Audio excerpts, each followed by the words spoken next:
You're watching Breakthrough News. I'm Charlotte Hohenstein, and you're watching Breakthrough News on BTR today. On today's show, we're talking about the movement Ban Bossy. Is being called bossy problematic for women?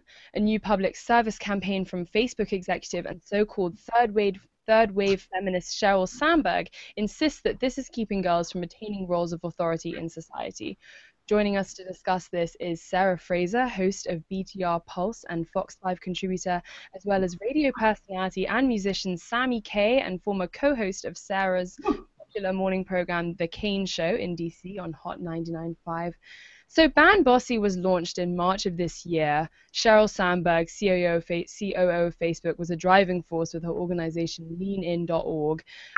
The campaign has the high-profile support of several celebrities and female leaders such as Beyonce, Condoleezza Rice, Jennifer Garner, Diane von Furstenberg, as well as the Girl Scouts and multiple large companies. And the tagline is, of course, to ban bossy, a word which supposedly deters young girls from pursuing leadership roles later in life.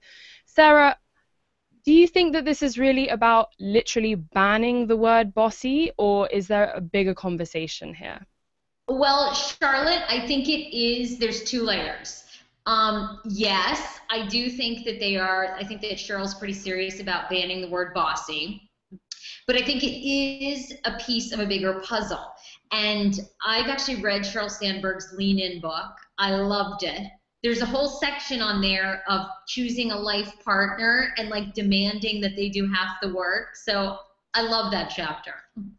But I think in general, what she's saying is, yes, that the word bossy is very toxic to young women. Once you start labeling a girl bossy, she doesn't want to be called that. And then that ends up following her to not speak up in college, lowers her chances of becoming a CEO. And of course, I think what Sheryl Sandberg is making the point, and Condoleezza Rice and Beyonce are joining in, is it's words like that and labels like that that are part of the problem. Sammy, do you see this word as problematic? Well, I guess not until actually I started reading all this, did I really understand that bossy was geared towards women. I mean, always to me, if you were pushy, you told someone to do it your way, you didn't want to share your Legos, and you told me that I had to play cops and robbers that way, you were bossy. Whether you were a girl or a guy, it was always, bossy. And so now reading, I understand it's discouraging, but I guess in my head, I'm just always kind of wondering whether or not the word itself is really the issue here, or if it's, much bigger than that. Yeah, I mean, I certainly don't remember being called bossy, and I don't remember it really being a strongly gendered word, but then I guess the whole point of this movement is to alert things that are maybe operating at a more subconscious level that we're not thinking about. I mean, Sarah, were you ever called bossy as a child? Yeah, I mean, Charlotte, I think absolutely. And bossy kind of goes along with being called a bitch, or being called, she's really controlling, or she's demanding. I've been called demanding, high maintenance, demanding. I think those are all different labels that are along that line of bossy. And so I have been called, and Sammy, I mean, I'm shocked as a guy that you were ever called bossy, because I can't think of an example when men were ever referred to as bossy. Well, I think it's, at this point, it's more or less, I would talk to somebody, and if they were saying like, oh, dude, he's being bossy. It was never like a derogatory thing. It was never used in a negative way. It was just more or less an adjective to kind of explain what they were being, Oh, he's being relaxed. He's being bossy. I never really thought about it in a negative connotation as much as it was just more like an adjective, something that would explain their personality at that time. And so reading up on this, like, I realized, like, wow, I guess it's really traumatic towards people. No clue. Must have been in the dark for that long. And there is a case, and some people have been making this case in various publications about bossy, kind of as you're saying, Sammy, really referring to a type of behavior that's not even necessarily linked to leadership per se, because there are ways of being a leader that aren't necessarily bossy, but maybe there are still certain double standards operating for girls and guys that we're not fully aware of and that are having a negative impact. I mean, the statistics that the website sites are certainly very alarming. Obviously, women are roughly 50% of the population, and then Sheryl Sandberg emphasizes that they're only 5% CEOs of Fortune 500 companies, 17% of the board members of those companies, and then 19% of Congress, for example. So, Sarah, do you think there's definitely still a bigger problem in terms of women in leadership, assuming that that is really the big picture here? I completely think that's it. And here's my only issue with the whole Ban Bossy thing is I think we should be teaching young girls, parents, women, who cares what somebody labels you? Great, you know? I want to be bossy, and I don't give a damn what anybody thinks, you know? I mean, I think we need to teach women that this old idea of being ladylike or, you know, not being too aggressive and, that's like so out the window. I completely agree with what Sheryl says. And in her book, she makes a lot of points. One being, if you want to be a CEO of a company, you better pick a good partner who's going to do half the housework, half the child raising, all that stuff. And then, you know, she also goes on to say you've got to force yourself all the time to speak up, to sit at the table, to, you know, to kind of be aggressive. So, yeah, I think the bigger problem in society is still this idea, and it's funny. I just was at a group meeting the other night, and this woman was talking about confronting somebody from her past that, you know, had harmed her, and she was like, "Yeah, I really want to do it in a very ladylike way when I see him." And I'm like, I wish people just, you know, I think that's part of the problem is women are still expected to be this like lady, and it's like, what the hell does that mean anymore? Right. Because there are certainly, I'm sure, good qualities that come with whatever ladylike means, like being gracious and sensitive, but I guess it's that emphasis on the idea of having to be submissive that is problematic. Yeah, and I think being nice. I think being nice is the reason a lot of women are not becoming CEOs. You know, it's like, well, I don't want to hurt their feelings. And I suffer from this all the time. All the time. I think it's about, you know, women need to let go of the idea of being, you know, you can be nice and empathetic, but you can also be bossy. Sammy, let's assume that this campaign is just about raising awareness and encouraging women to take more control in situations. Do you think that it's effective? I mean, it certainly generated a huge amount of press and started a lot of conversations. And even if you see that, you know, maybe there is some level of oversimplification going on, there is maybe a case to be made that it's not actually alienating in the way that the word feminism, for better or for worse, can immediately start really polarizing people. Do you think that this whole Ban Bossy movement is sort of sidestepping that? I think putting the emphasis on the wrong situation. Like, I look at it this way, okay? So if you are bossy and you are a woman, who cares? You're also the COO. You're the president's wife, okay? You are, you know, the leader of the Girl Scouts of America. You should be a boss. You should be a leader, you know? You should be bossy in a sense. And I think it's more or less about claiming it again. I mean, if you look, my favorite example is the word nerd, right? So the word nerd has such a bad connotation, 80s, back in the day, everything. All of a sudden in the 90s, the Bill Gateses, all these people that were really smart and were nerds took claim of the word nerd. And they're like, yo, we are nerds. You damn straight we're nerds. Okay, and look at me now. I'm the CEO of this. I made computers. I have this. I go and I play polo on a Segway because I have so much money and I'm a nerd, okay? They took claim of the word. So if women take claim of the word bossy, why would it not be the exact same way? Say, hey, I am bossy. I mean, hate to throw it back, guys, but Khalees has been calling herself bossy for years now, you know? She had that hit song, Bossy, and she was the first girl to scream on a track.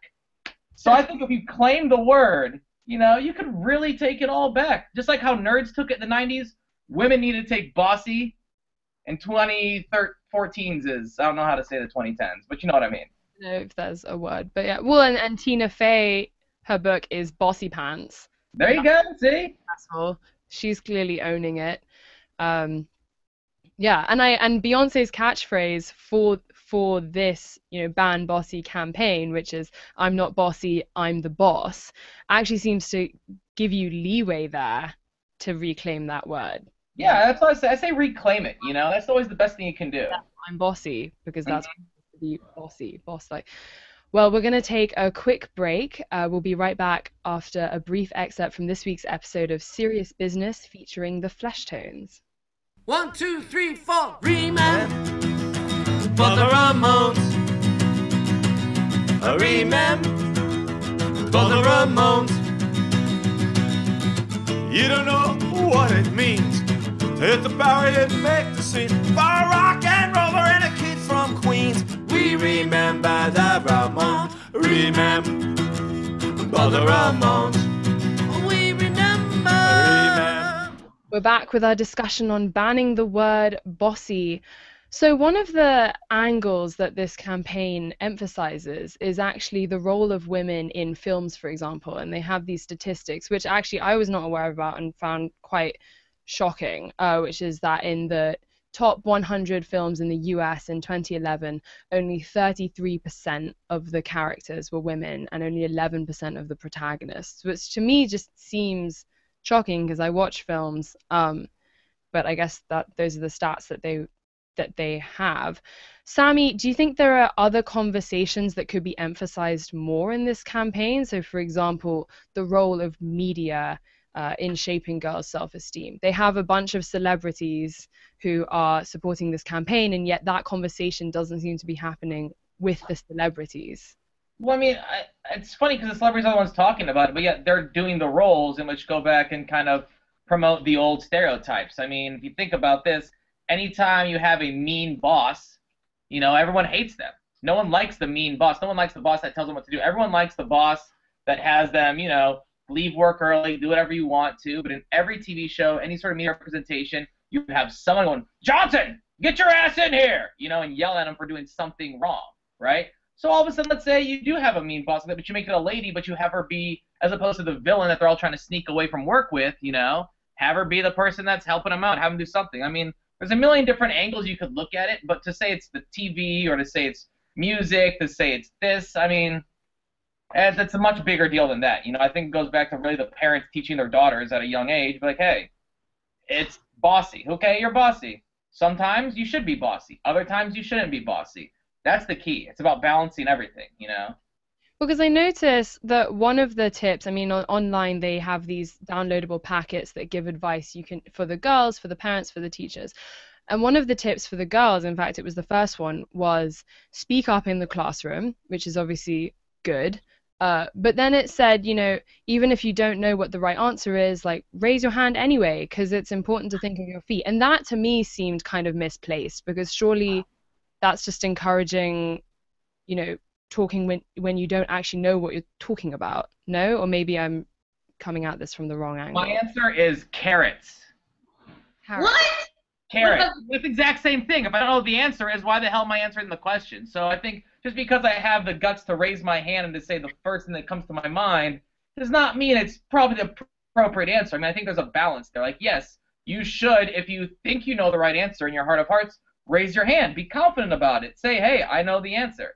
But don't just raise your hand and say carrots. Wait a minute. I think you guys are missing the point. I think that the idea of raising your hand is a good one. I actually like that, because here's the thing. It's almost like it's learning how to play a game. It's learning a sport. You know, you have to do it over and over before you become confident and competent to raise your hand. So I disagree with what you guys are saying. I think that idea of raising your hand and contributing something, regardless of whether it's right all the time, is practice for when you absolutely have it. Because if you never get in the game, if you never raise your hand, when you do know the answer, it's going to become harder to do. Okay, yeah, I can see that to develop the habit, you might push yourself, even if, strictly speaking, it's not ideal, but actually just to break down that barrier of comfort.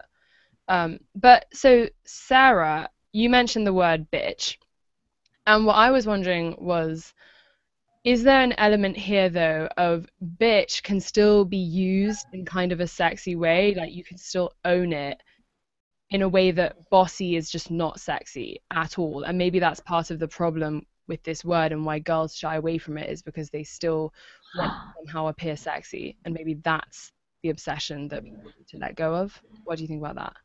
That's a good point, because I haven't thought of it that way. I guess the word bitch really annoys me. It really annoys me when men use it. I don't think there's any way they can make it sexy, appealing, attractive. I think whenever I hear a man say, oh my God, that woman's a real bitch, I feel like that comes from a real place of there's some anger there. So I don't see that I disagree. I mean, I don't really see that the word bitch is at all sexy. I know what you're saying. I just don't equate it. I equate bossy and bitch on the same page. Okay. Interesting. Yeah. What about the idea of leadership beyond the workplace? Because the stats that the website uses, the ones about Fortune 500, as being indicative of girls achieving their full potential later down the line, those all depend very heavily on the idea of a woman being a professional working woman. Do you think that that's a little narrow, or do you think that because we're still trying to get that balance right, it's appropriate to be emphasizing that? Sammy? I'm just curious as to why the balance entails them having to be professional working women. Like, I feel that it must be just as hard to work in the home as it must be that. And the fact that as a man, you're supposed to go get a job and go work every day, and as a woman, you're supposed to, X, Y, and Z, why don't you just have it do what you're good at? If you happen to be a guy, you're good at cooking, and you can clean, stay at home and cook and clean, man. Shouldn't matter, I think that they're trying to put those, like, kind of to push women to be like, you must be a career woman, is almost as bad as, it's almost as bad as saying, oh, well, you must stay at home, I think you're just pushing them when people should be making their own choices. As much of a hippie kind of, response as that is. I think what you're saying, Sammy,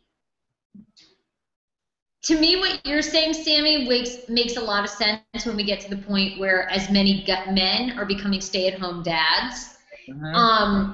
But I think part of the problem is that there are still, for women, and I mean, look, Sammy and I have been in radio for years, and I'll tell you what, I mean, I did very, very well in radio, but to some extent, there is a huge glass ceiling for women in radio. How many women do you know have their own morning shows? Not many. That's across this country. Women are not given the same job opportunities as men, and the truth of the matter is, Brad Pitt needs to land a leading role in a movie and then give it to a woman. A major male CEO needs to come forward and appoint a female and make a point of it. And that's, I think, when you're going to see more women. I really feel like we have to enlist men to help us get to have equal amount of women who are Fortune 500 CEOs. We have to have the men help support us because so many industries are still a good old boys club. Well, that's all the time we have for now. Thank you very much, Sarah and Sammy, for joining us today. To continue the conversation, share your thoughts with us on Twitter @Breakthrough News. We'll be right back in a moment after this quick excerpt from the latest episode of Live Studio featuring Sam Sire.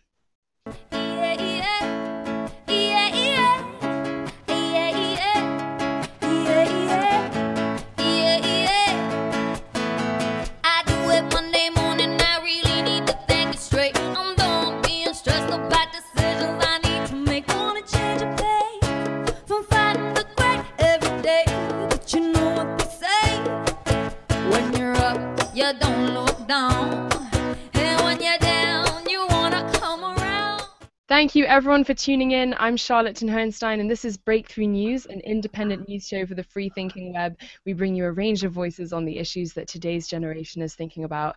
Be sure to check out breakthroughradio.com through the weekend for our continued Anonymity Week coverage, including a closer look at the automated lie detector system being developed by US Customs and Border Patrol to help tell whether migrants crossing the border are deceiving officials. That's it for what's breaking through the news today. Tell us what's breaking through your world on Twitter @Breakthrough News. I'm Charlotte Hohenstein, and thank you for joining us.